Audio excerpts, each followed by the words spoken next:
Now, next is what? Standard angle. Standard angle. What is standard angle? If I ask you to draw 60 degrees, so what you will do? You will take a ray with this as vertex, and using protector, you will draw another arm. This measures 60 degrees. You say this angle is 60 degree. Okay. These are arms of the angle. This is one arm of the angle, and this is another arm. And this region is known as angle, and this is vertex of the angle. Okay. अब standard angle किसको बोलते हैं? Standard angle और angle in standard position या standard position. Standard angle or angle in standard position. If I ask you to draw 60 degree in standard position, 60 degree in standard position, तो क्या होता है? Suppose this is coordinate axis, x-axis and y-axis. This is x-axis and y-axis, right? Now, with vertex at origin, इधर पे रखो आप vertex. This is vertex and positive direction of x-axis as initial arm. Rotate it by an angle of 60 degree in anti-clockwise direction. ये जो होगा ये terminal arm है. तो this angle is known as is read as 60 degree in standard position. So when I say angle in standard position, मतलब क्या? Initial arm होगी positive direction of x-axis, vertex होगा origin पे, and rotate करना आपको 60 degree either anti-clockwise और clockwise, मतलब दोनों का measurement होता है. तो ये हो गया आपका 60 degree in clockwise. If I ask you to draw minus 45 degree, आज तक आपने minus negative angles नहीं पढ़े थे. Now I will study negative angles too. So what are negative angles? अगर मैंने बोला minus 45 degree, तो इसका मतलब हो गया clockwise होंगे. हाँ, clockwise. This is 45 as a initial arm हो गया, ठीक है, origin ये vertex पे हो गया. Rotate 45 degree clockwise, तो इसको बोलते हैं minus 45 degree, ठीक है. तो minus 45 degree in standard position क्या होता है? Minus 45 degree in standard position is vertex origin पे, positive direction of x-axis is initial arm, rotated by 45 degree in clockwise direction. तो ये जो बनेगा उसको बोलते हैं minus 45 degree in standard position, ठीक है. If I ask you to draw 240 degree, तो 240 degree कहाँ आएगा? Where is 240 degree? So 240 degree कहाँ आता है? I'll show you. So 240 degree मतलब ये origin है, ये initial arm है. Rotate it by 240 degree in anti-clockwise direction. 90, 180, 240. ये हो गया आपका 240 degree. So 240 degree मतलब क्या? 240 degree is vertex at origin, positive direction of x-axis as initial arm, and rotated by 240 degree in anti-clockwise direction. तो anti-clockwise direction में rotate कर दो, वो हो गया अपना 240 degree, ठीक है. अब आ जाते हैं identify करने में. So quadrant of an angle, quadrant of an angle, ये एक टर्म होता है, पहले हमने कभी नहीं पढ़ा. एंगल का क्वाड्रेंट भी होता है. See, किस क्वाड्रेंट में? These are 4 quadrants, right? This is read as first quadrant, this is second quadrant, this is third quadrant, this is fourth quadrant. So किसी भी एंगल को अगर आप स्टैंडर्ड पोजीशन में ड्रॉ करते हो, if you draw or sketch an angle in standard position, right, then the quadrant in which its terminal arm lies is known as quadrant of that angle. Suppose I draw 240 degree in standard position. तो initial arm तो हमेशा यही रहती, fix है, positive direction of x axis. Rotate किया 90, 180 और इधर कहीं पे जाके आया मेरा 240 डिग्री. तो ये हो गया 240 डिग्री. तो ये कौन सा क्वाड्रेंट हो गया? Third quadrant. तो मैं बोलूंगा 240 degree lies in third quadrant. ऐसा है, 240 degree lies in third quadrant. समझा? ओके, आपको कुछ एंगल्स लिख के देता हूँ, मुझे बताना आपको कौन से एंगल क्वाड्रेंट में लाई करेंगे। -125 degree, 369 degree, 1088 degree, -245 degree, 138 degree, 2460 degree, -1200 degree. ये आइडेंटिफाई करो, आप सोचो कौन से क्वाड्रेंट में आते हैं। That means you have to think of quadrant in which their terminal arm lies. इनकी टर्मिनल आर्म कौन से क्वाड्रेंट में लाई करेगी वो आपको आइडेंटिफाई करना है। ठीक है, आ रहा है ना समझ में? ऐसा कुछ डिफिकल्ट तो नहीं लग रहा ना? -125 degree lies in which quadrant? Third quadrant. यहां से स्टार्ट किया -90 और उससे थोड़ा सा ज्यादा -100, थर्ड क्वाड्रेंट में, राइट? देन 369 डिग्री वो कौन से क्वाड्रेंट में आएगा? फर्स्ट क्वाड्रेंट में। कैसे? If I give it full rotation 360 and थोड़ा सा 9 डिग्री आ गया, this lies in first quadrant, right? Then 1088 degree, 1088 degree is fourth, नहीं, फर्स्ट में वापस से आएगा। सी कैसे? 360, 720, 1080 और थोड़ा सा ऊपर, तो वापस से first quadrant, right? Then -245 degree, -245 degree किधर आएगा? सेकंड क्वाड्रेंट में। कैसे? सी ये हुआ -180 और 65 और, तो आएगा सेकंड क्वाड्रेंट में, राइट? देन 130, नहीं समझ में आया तो बताना। 138 डिग्रीज सेकंड क्वाड्रेंट में। ये 90 से 48 ऊपर, अगेन सेकंड क्वाड्रेंट। सो 2460 डिग्री, 2460 डिग्री कहाँ आएगा? Fourth quadrant. लेट्स चेक 360 का मल्टीपल नियरेस्ट कितना होगा? 288 से कम तो 252, 2520 यहाँ आएगा। फोर्थ क्वाड्रेंट, आज फोर्थ क्वाड्रेंट, राइट? 360 डिग्री से बेसिकली आपको डिवाइड करना होता है, तो कितने क्वाड्रेंट निकल जाएंगे पता चल जाएगा। तो ये हो जाएगा 7 टाइम्स, तो 0 2 कितना हो गया? 7 मतलब 6 टाइम्स ही कर सकते हैं, तो 2160, तो कितना बचा? 3। तो ये पूरा घूम के 300 और, तो 300 ये 270 आ गया, 300 नहीं आ गया। सो फोर्थ क्वाड्रेंट हो गया। देन -1200 डिग्री, -1200 डिग्री किधर आएगा? थर्ड। -1200 डिग्री सी -360, -720, -1080, फिर -1170 इधर आएगा, तो थर्ड क्वाड्रेंट में, राइट? समझा ना?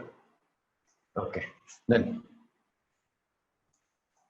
अगर मैं पूछूं 7π/3 वो किस में आएगा? रेडियन।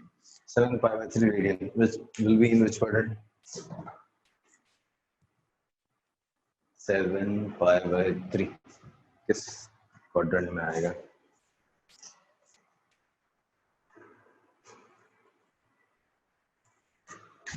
सेकंड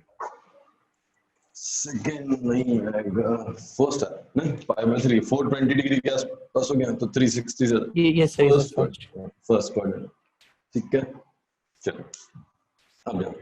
दो और एक वर्ड होता है यहाँ पे सीखने के लिए, एक है को टर्मिनल एंगल्स, उसका भी सिग्निफिकेंस होता है को टर्मिनल एंगल्स, और एक होता है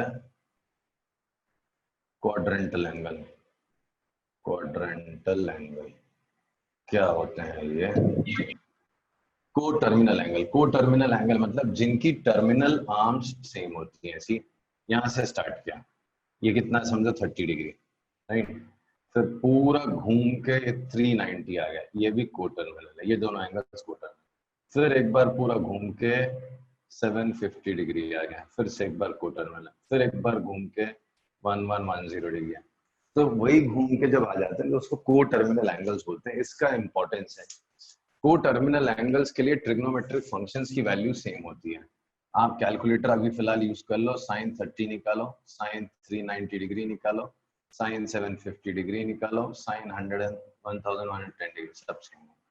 तो को टर्मिनल एंगल्स के लिए ट्रिग्नोमेट्रिक फंक्शन की वैल्यू सेम होती है, राइट। ऐसे हम आगे भी देखेंगे, अलग अलग ट्रिक्स होती है, बट ये एक मतलब समझ लो आप, इंपॉर्टेंट चीज होती है कि क्वाड्रेंटल एंगल्स के लिए ट्रिग्नोमेट्रिक फंक्शन की वैल्यू सेम होती है। क्लियर है? आ रहा है समझ में? Yes, sir. Okay. Now, quadrantal angle. What are quadrantal angles? Quadrantal angles मतलब 90 degree, 180 degree, 270 degree, which do not lie in any quadrant. Instead, they fall on axis. ये देखो 90 degree. तो इसको बोलते हैं quadrantal angle. ये 180 degree. So this is a quadrantal angle. So this is 270. So these are quadrantal angles. Right? तो दोनों atom हो गए. नहीं याद रहा तो भी चलता है. Basically, multiples of 90 are known as quadrantal angle. अब देखो, तो पहले हमने पढ़ा था trigonometric ratios. Now I'll read them as trigonometric functions. Trigonometric functions. तो फंक्शन क्या होता है पहले आपको वो भी जानना पड़ेगा. फंक्शन एक बार फिर पढ़ाऊंगा मैं, बट फिलहाल समझा देता हूँ फंक्शन क्या है. सिंपल लैंग्वेज में बोल देता हूँ.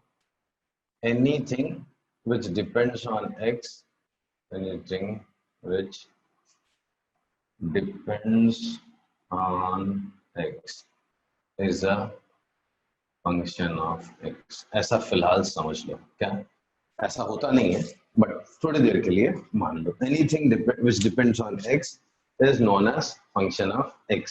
एग्जैक्ट मतलब फंक्शन का मैं बाद में समझाऊंगा, बट फिलहाल आप मान लो कि anything which depends on x is known as function of. जैसे x square minus 1, value of x square minus 1 किस पे डिपेंड करेगी?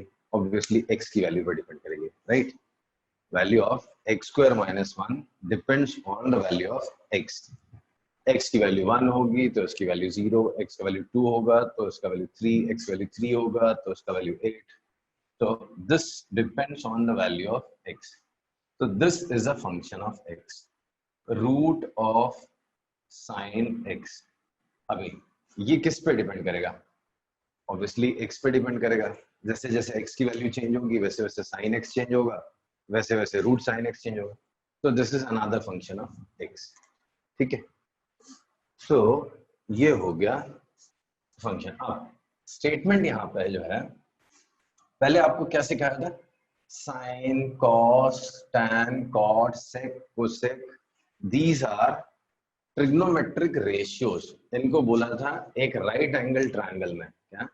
एक राइट एंगल ट्रायंगल में 3 साइड्स का जो रेशियो होते हैं, टोटल 6 रेशियो होते हैं, उन रेशियोज को नाम दिया. बट रियलिटी में इनने बट इसको आगे डेफिनेशन को एक्सटेंड किया है.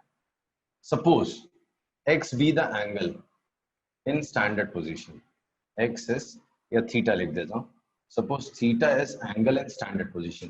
तो ये वैल्यू तो 0 से इंफिनिटी, माइनस इंफिनिटी से प्लस इंफिनिटी कुछ भी हो सकती है. हमने देखा this angle has no limit ना. माइनस इंफिनिटी से प्लस इंफिनिटी कुछ भी हो जाएगा. तो आपको साइन सबका निकालने मिलेगा. कैलकुलेटर चला के देखो 1088 भी कुछ वैल्यू दिखाएगा. कैलकुलेटर यूज करके देखो cos ऑफ माइनस 1700 भी दिखाएगा. ये सारी वैल्यूज होती है, मतलब कुछ भी वैल्यू होगी x की, थीटा की, तो sine theta, cos theta, tan theta सब आता है. तो जो हमने 10 तक पढ़ा था वो डेफिनेशन ट्रिग्नोमेट्रिक रेशियो थी. 10 तक हमको एज अ रेशियो सिखाया था, ट्रिग्नोमेट्रिक रेशियो सिखाया था. And this was limited to a right angle triangle. But reality में ट्रिग्नोमेट्रिक फंक्शंस किसके लिए भी हो सकते हैं. साइन आपको 360 डिग्री भी आएगा, साइन आपको 275 डिग्री भी आएगा, साइन आपको 1,03,970 भी आएगा.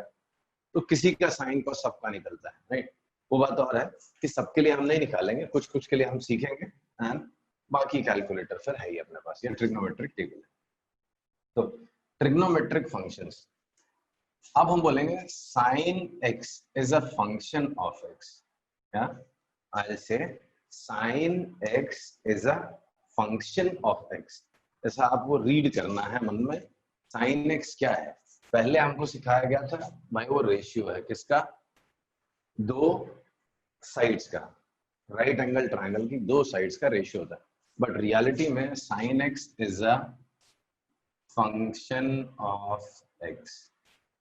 क्या है sin x? sin x is a function of x। आपको ऐसा सोचना है, आपको ऐसा कंसिडर करके चलना है, ठीक है। देन इस फंक्शन के बारे में कुछ चीजें आपको बता दूं, जैसे डोमेन। डोमेन मतलब क्या, sin x is defined for which all values of x। x की जगह मैं क्या क्या सब्स्टिट्यूट कर दूं कि sin x दिखाएगा।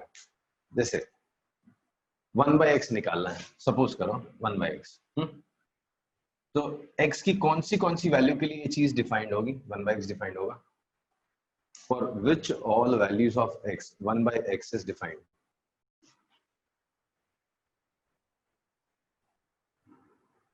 क्वेश्चन समझा वैभव? Yes sir.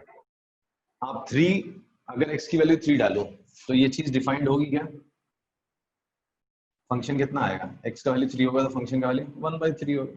1 x का वैल्यू 1/3, x का वैल्यू -7 होगा, हाँ fx आएगा क्या, -1/7। x का वैल्यू 2/√30 होगा तो fx का वैल्यू √30/2 होगा। 30/2। तो x की तो कुछ भी वैल्यू आएगी तो fx डिफाइंड रहेगा नहीं, या कोई ऐसा चीज है कि x की जगह डालो तो नॉट डिफाइंड आ जाए? 0। तो x की वैल्यू 0 के लिए डिफाइंड नहीं है, तो हम स्टेटमेंट क्या बोलते हैं मालूम है, इसका डोमेन है कुछ भी चलेगा, एनी रियल नंबर एक्सेप्ट 0, 0 नहीं आना चाहिए। तो हर फंक्शन का कुछ डोमेन होता है, डोमेन मतलब जिसमें वो चीज डिफाइंड है, ठीक है। जैसे एक स्टूडेंट का डोमेन स्टडीज है, ठीक है, एक स्टूडेंट का डोमेन क्या है, स्टडी है। अगर मैं एक स्टूडेंट से पूछूं can you jump a 60 feet wall, तो बोलेगा मेरे डोमेन में नहीं आता भाई, I am not an athlete, ना मुझे ये चीज सिखाई गई है, आई कैन डू स्टडीज, ठीक है। तो आप मैं बोलूं कि can you solve a sum of 10th standard maths, तो बोले हाँ ये मेरे डोमेन में है, ये मैं सॉल्व कर सकता हूँ, राइट। तो डोमेन क्या है, जिसके लिए फंक्शन डिफाइंड हो, जिन जिन वैल्यूज के लिए फंक्शन डिफाइंड हो उसको डोमेन में गिनते हैं। तो क्वेश्चन ये आता है sin x is defined for which all values of x। x में क्या क्या डालूं तो ये आंसर आएगा कैलकुलेटर में, ऐसा सोचो आपकी डोमेन होता है। तो x की कौन सी वैल्यू के लिए sin x डिफाइंड है? ये सब भूले बिसरे मैथ्स में फिजिक्स में लग जाता है, याद है कुछ? क्षितिज पढ़ा होगा, अभी सर ने पढ़ाया होगा मैथ्स में। Yes sir, -1 to 1। नहीं, वो रेंज है, domain is all real number. sin x सबके लिए डिफाइंड है, sin x की वैल्यू आप x जो मर्जी डाल दो, आप कैलकुलेटर उठाओ, जितना बुरा वैल्यू आप सोच सकते हो वो डाल दो और साइन प्रेस कर दो तो आंसर दिखाएगा। तो sin x is defined for all real values of x। समझ रहे हो आप? Yes sir. हाँ, तो sin x सबके लिए डिफाइंड है। फिर एक इंपॉर्टेंट चीज होती है रेंज। रेंज मतलब क्या, इस फंक्शन की क्या क्या वैल्यूज आ सकती हैं, रेंज भी इंपॉर्टेंट होता है। तो सवाल यह है कि what all possible values sin x can take.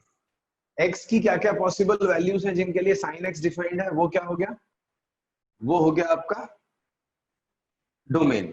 And sin x की क्या क्या वैल्यूज आ सकती हैं, वो क्या हो गया, वो आपका रेंज हो गया। तो sin x का रेंज होता है -1 से लेके 1 तक। बहुत इंपॉर्टेंट चीज है, मैथ्स में तो खैर बहुत ही इंपॉर्टेंट होता है, फिजिक्स में भी कहीं कहीं अचानक से यूज हो जाता है। तो what are extreme values of sin x? sin x की मैक्सिमम वैल्यू क्या हो सकती है, एक्सट्रीम वैल्यू क्या हो सकती है, -1 से +1। 1 होगी अपर साइड और -1 होगी लोअर साइड, ठीक है। फिर इसका ग्राफ, कहीं भी अचानक से यूज हो जाता है फिजिक्स में भी। सो 11th में भी यूज होगा, 12th में भी यूज होगा, बड़ी इंपॉर्टेंट सी चीजें हैं। सो ग्राफ किसका? साइन एक्स का। साइन एक्स का ग्राफ कुछ ऐसा चलता है। यहाँ पे x लिया है मैंने और यहाँ पे साइन एक्स की वैल्यूज डाली है। नहीं तो put x equals to 0, sine 0 0, ये समझो π/2 है। साइन π/2 1 होता है। पाई पाई डाल दो, साइन पाई 0 होता है।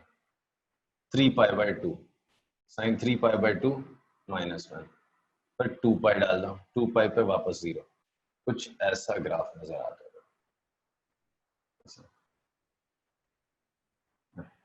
सो साइन एक्स का ग्राफ ऐसा होता है, चलते जाएगा इनफिनिट से शुरू होकर ऐसे आता है, ऐसे ऐसे चलते जाएगा। समझा? तो साइन एक्स का ग्राफ आपको याद रखना है। You have to remember the graph of sine x. ये नहीं समझ में आ रहा क्या बना दिया अचानक से सर ने, तो मैं वापस एक्सप्लेन कर दूंगा। अगर नहीं समझ में आया तो बोल दो वहां पर क्या प्लॉट किया मैंने। ये कोई बहुत बड़ी चीज नहीं है। एक टेबल बना के एक्स और साइन एक्स का कैलकुलेटर से निकाल के मैंने पॉइंट्स मार्क करके ज्वाइन किए बेसिकली।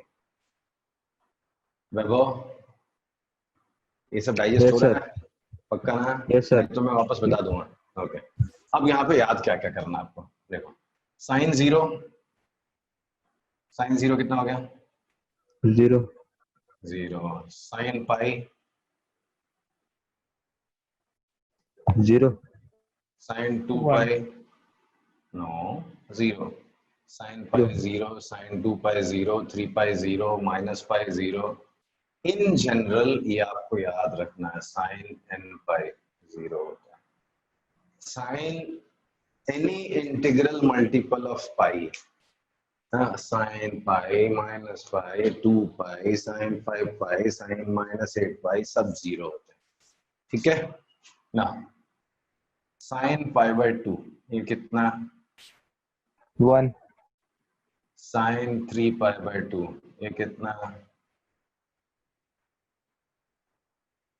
ये 1 साइन π/2 -1। साइन 5π/2 ये कितना? ये 5π/2, फिर से +1, फिर साइन 7π/2, फिर वापस -1। इन जनरल आपको याद रखना है sign 2n - 1 π/2 is -1 raised to n + 1। कैसे काम करता है ये? पुट n इक्वल्स टू 1, 2 - 1 हो गया, sine π/2। Put n equals to 1, 1 + 1 2, -1 का स्क्वायर 1, साइन π/2। यहाँ पे 2 डाल दो, 2 2 = 4, 4 - 1 3, 3π/2 हो गया। 2 + 1 3, -1 का cube -1।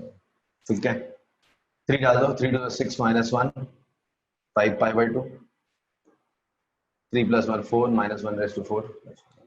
So sin 2n - 1 π/2, odd multiple of π/2 is -1 raised to n + 1।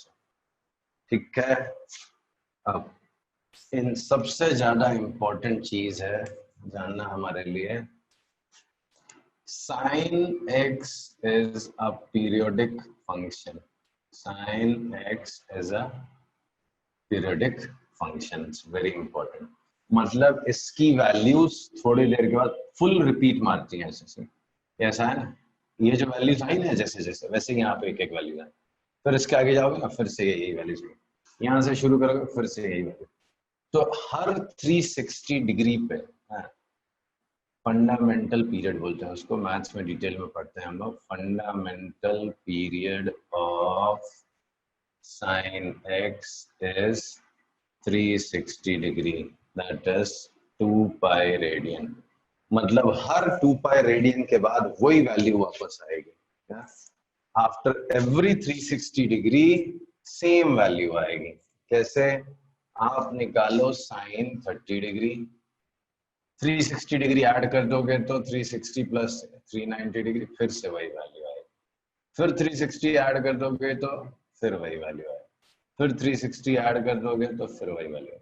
तो after every 360 degree value of sine function repeats. Her 360 degree के बाद साइन फंक्शन की वैल्यू रिपीट होती है। तो क्या स्टेटमेंट है? Sine x is a periodic function, fundamental period of sine x is 360 degree और 2 पाई। क्लियर है?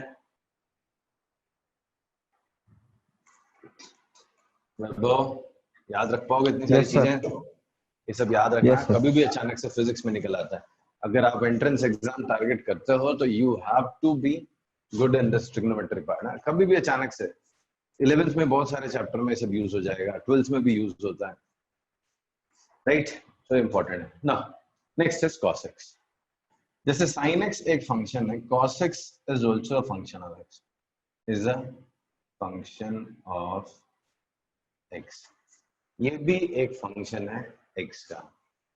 क्वेश्चन है डोमेन क्या है इसका? Domain of cos x is r। इसका भी रेंज होता है -1 से +1। डोमेन इसका भी r है। If you choose any value of x in your mind and type calculator में cos ऑफ दैट वैल्यू, तो कैलकुलेटर आपको आंसर दिखाएगा ही दिखाएगा, राइट? तो cos x का वैल्यू भी होता है, सॉरी डोमेन होता है सेट ऑफ रियल नंबर्स, ठीक है? ऑल रियल नंबर्स के लिए डिफाइंड है, और जो भी आंसर आएगा cos का वो -1 से +1 के बीच में होगा, ठीक है? Then next you need to know is graph. Graph of cos x। जो x की वैल्यू 0 होती है तो cos x की वैल्यू कितनी होती है? किसी को याद है? 1। 1। तो cos 0 1 होता है। cos π/2, cos 90 डिग्री कितना होता है? 0। cos 90 degree is 0, right? Then 180 degree -1। तो देखने में ग्राफ ऑलमोस्ट ऐसे ही लगता है, ऐसा 3π/2 पे फिर से 0, ऐसा, ये ऐसा ऐसा ऐसा ग्राफ होता है, राइट? बस ये समझ लो आप कि जो यहां से शुरू हो रहा था वो अब थोड़ा आगे से शुरू होता है, राइट? तो ये ग्राफ ऐसा होता है। साइन फंक्शन जैसे ही होता है, साइन और कॉस में ज्यादा फर्क नहीं है, सिर्फ 90 डिग्री का फर्क है, राइट? 90 डिग्री शिफ्ट कर दो ग्राफ को तो वो कोसाइन फंक्शन कॉस का हो जाता है, okay? Let's write the value. cos 0 कितना होगा? 1। 1। क्षितिज नहीं आ रहा होगा, सॉरी वैभव नहीं आ रहा होगा तो बताना, मैं धीरे धीरे बताता हूँ फिर। cos पाई ग्राफ देख के बताओ कितना आ रहा है? 0। नहीं -1 आ रहा है। पाई पे -1 होता है। cos 2 पाई कितना दिख रहा है? +1। ये देखो, ये 2 पाई पे +1 है, right? In general cos n पाई की वैल्यू होती है -1/n। कोई पूछे even multiple of pi cos 2n पाई होता है +1, cos ऑड मल्टीपल ऑफ पाई कोई पूछे तो होता है -1, और इन जनरल cos n पाई, ठीक है ना? cos π/2 कितना हो गया? cos π/2 कितना होगा? 0। 0। cos 3π/2 कितना हो गया? 0। 0। cos 5π/2 कितना हो गया? 0। In general 0। Any odd multiple of π/2 का cos निकालोगे तो आंसर 0 आएगा। So these all values you have to remember. समझा? आ रहा है ना? यस बहुत सर। लोड तो नहीं आ रहा वैभव? याद हो जाएगा ना ये सब याद रखना हमको। हाँ सर। वर्कशीट बना के दूंगा तो उसमें फिल करते करते प्रैक्टिस हो जाएगी। नेक्स्ट, तो cos x आपको पीरियोडिक लग रहा है कि नहीं लग रहा है? ये ग्राफ देख के आपको क्या लगता है? cos x is periodic function और नॉट?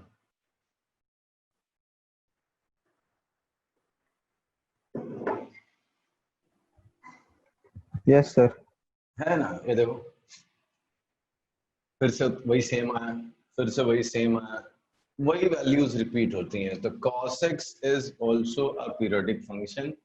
इसका फंडामेंटल पीरियड भी 360 डिग्री होता है। तो fundamental period of cos x is also 360 degree. Okay, समझा? Yes, sir. ठीक है, देन tan x लास्ट है। tan x, tan x क्या होता है? tan x is function of x। इसका डोमेन r नहीं होता है, इसका डोमेन होता है r minus 2n minus 1 pi by 2। क्या स्टोरी है? tan 90 डिफाइंड ही नहीं है, tan 90 होता है नॉट डिफाइंड, tan 270 डिग्री होता है नॉट डिफाइंड, tan 450 डिग्री होता है नॉट डिफाइंड। तो इन सब के लिए, किसके लिए? 2n माइनस 1 पाई बाई 2 के लिए, इनके लिए tan फंक्शन की वैल्यूज डिफाइंड नहीं होती, तो उसको डोमेन में काउंट नहीं करते। ठीक है, रेंज, tan फंक्शन की वैल्यू कुछ भी आ सकती है, tan की वैल्यू कुछ भी आ सकती है, तो रेंज इसका होता है all real values of x। ठीक है, सर डोमेन क्या है? 2n minus 1। हटा देना है, जैसे कोई भी रियल नंबर आप डालोगे ना, tan 730 डिग्री, वो कुछ ना कुछ दिखाएगा, बट अगर आपने कहीं tan 270 डिग्री डाल दिया ना, तो वहां पे वो नॉट डिफाइंड दिखाएगा। कहां पे? कैलकुलेटर में। That means this value 270 degree के लिए tan की वैल्यू डिफाइंड नहीं है। तो 2n माइनस 1 पाई बाई 2 मतलब क्या होता है? n की वैल्यू 1 डालो, कितना हो गया? 2 minus 1 1 pi by 2। Pi by 2. इसके, हाँ, इसके लिए डिफाइंड नहीं है। 2 डाल दो, 2 2 4 माइनस 1 3 3 पाई बाई 2, इसके लिए डिफाइंड नहीं है। 3 डाल दो, 3 2 6 माइनस 1 5 पाई बाई 2, इसके लिए tan डिफाइंड नहीं। इन सब के लिए tan डिफाइंड नहीं होता है, तो कुछ भी चलेगा except numbers of the type 2n minus 1 pi by 2, ये नहीं चलेंगे। आ रहा समझ में? तो आपको फिलहाल याद कर लेना है, राइट? जो मैथ्स में बहुत डीप में पढ़ना पड़ता है वो लोग सीखेंगे मैथ्स में। फिजिक्स के लिए बस इतना याद रखना, आपको मेमोरी में डाल के रखना, tan 90 not defined, tan 270 degree not defined, tan 450 degree not defined। Range, tan function की वैल्यू कुछ भी आ सकती है, साइन और कॉस की वैल्यू कुछ भी नहीं होती, लेकिन tan x की वैल्यू कुछ भी हो सकती है। ठीक है, तो ग्राफ कैसा होता है tan x का? tan x का ग्राफ कुछ ऐसा नजर आता है, ऐसे ऐसे ऐसे।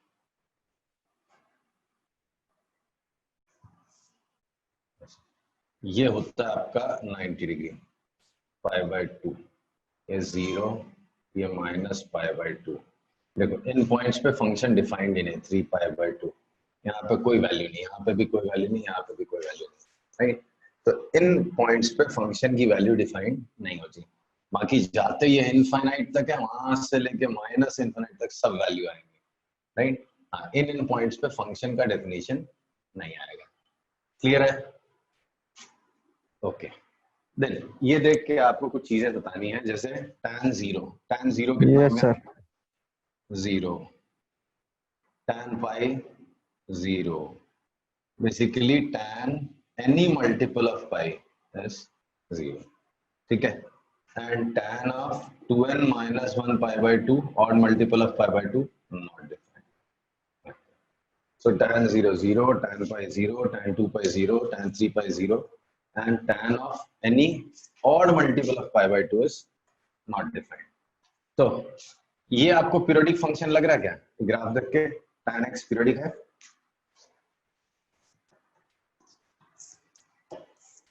बोलो, tan x पीरियोडिक लग रहा है? लग रहा है ना? ये देखो, रिपीट माना, tan x is a periodic function and fundamental period of tan x का फंडामेंटल पीरियड 360 डिग्री नहीं होता, 180 डिग्री होता, that is pi. So tan x is also periodic and its fundamental period is not 360 degree. Instead, it is 180 degree. समझा? Yes, sir. So ये सारी चीजें आपको memory में डालनी है, कहीं भी अचानक से निकल के न्यूमेरिकल्स में, थ्योरी क्वेश्चंस में, डेरिवेशंस में कहीं भी लग जाता है, राइट? तो जो लोग मैथ्स पढ़ेंगे वो तो उसको डिटेल में पढ़ेंगे, बट जो नहीं पढ़ेंगे उनको इतना याद करके चलना। ओके, ठीक है, Yes, sir. मैं इतना ही करता हूँ इसको।